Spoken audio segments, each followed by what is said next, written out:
Yo, what's up, team? I'm back in the building bringing you guys that real review, and that's for real. If you're new to the channel, let me explain how I get down with my movie reviews. I give 2 grades in my movie review. I give you guys an audience experience grade, and I give you guys a critic grade. With that being said, let's get into this movie review of Equalizer 2.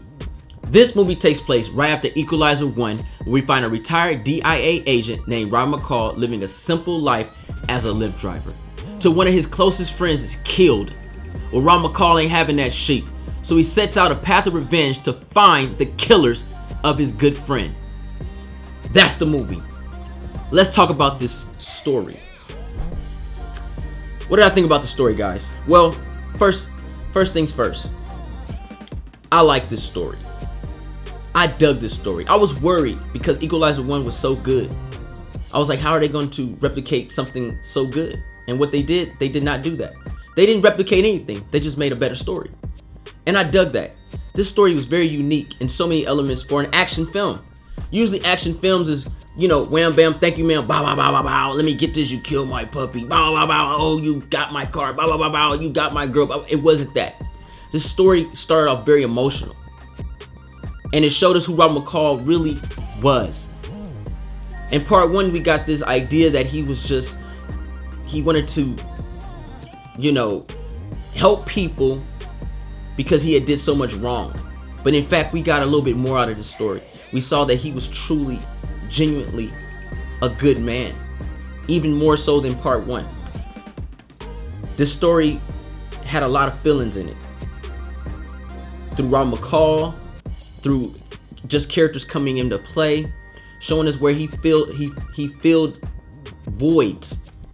He helped people beyond that. And the story really gave you that. And I dug that.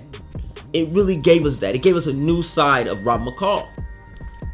It also gave us great action. It showed us that this man ain't to be messed with. It also showed us don't judge a book by its cover. If you see a man as a Lyft driver, well, you know what? Respect that dude because he might fuck you up.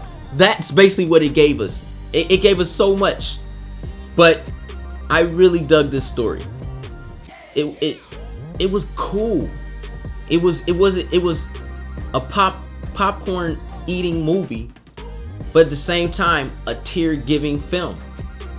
Like you would get emotions out of this movie. Out of freaking, it's crazy how you just look at it, you're like, damn man, the fuck, who's cutting onions in there, man? What the fuck, what's going on, man? What is this? And then at the same time you're like, oh fuck, oh you get damn, he's getting and then the next time you're like, oh damn, that's cold. And then you're like, oh, it just gave me so much. It was crazy. The story was dope. I dug the story. Shout out to Denzel Washington for this shit. Let's talk about the characters, man. Character and cast. Denzel Washington plays the character Rob McCall. Let's talk about Denzel Washington's character. Phenomenal. Enough said. Denzel Washington's the man. Y'all know that. And for him to come back as Rob McCall and give me more, give me Denzel.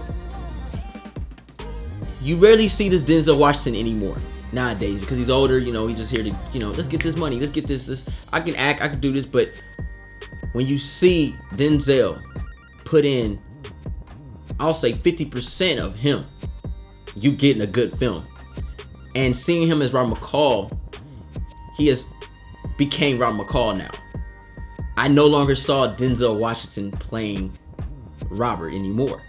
And I dug that. I was like, okay, new character. Denzel's back in the acting game again. I like it. I like it.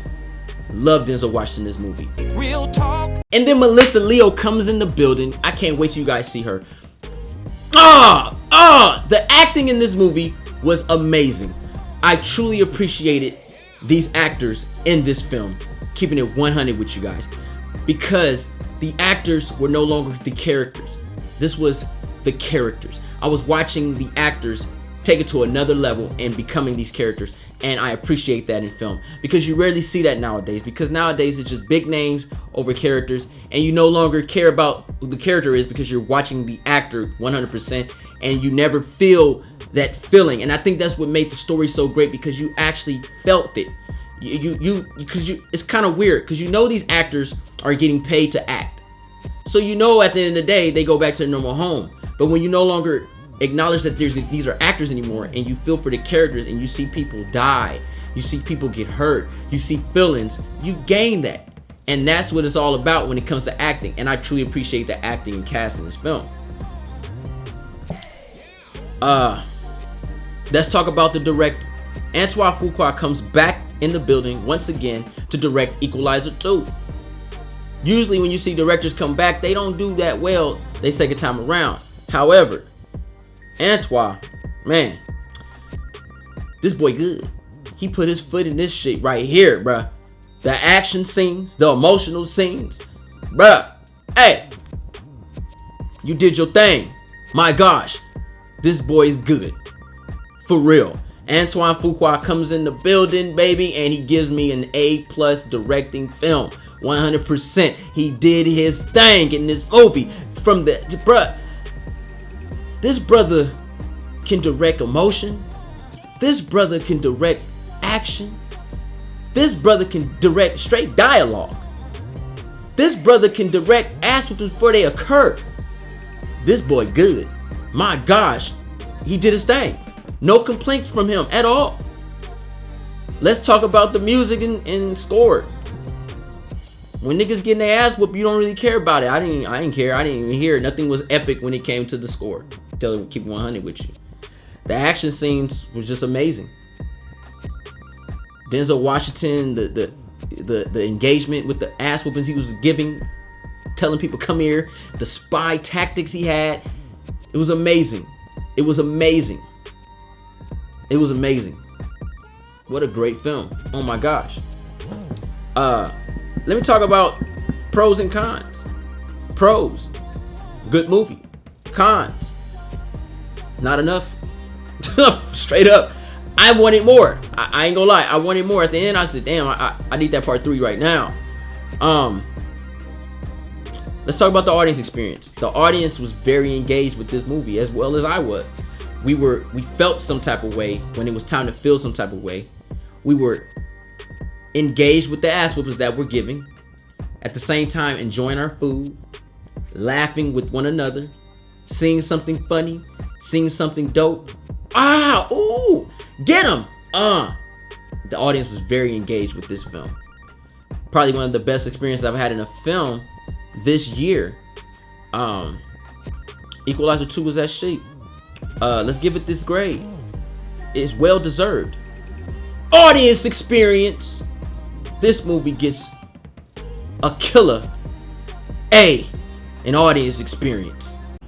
Damn! As a critic, this movie gets an A- from your boy J3. I truly appreciated this film. I love this movie. It was just really a good film. It was a good film, but it always can get better. And I felt that, I wanted more. But yes, it's an A in audience experience and an A- from your boy J3. Hope you guys enjoyed the real review, and that's for real. Shout out to Team J3 and my Patreon family. I truly appreciate you guys from the bottom of my heart. I love you. J3 out.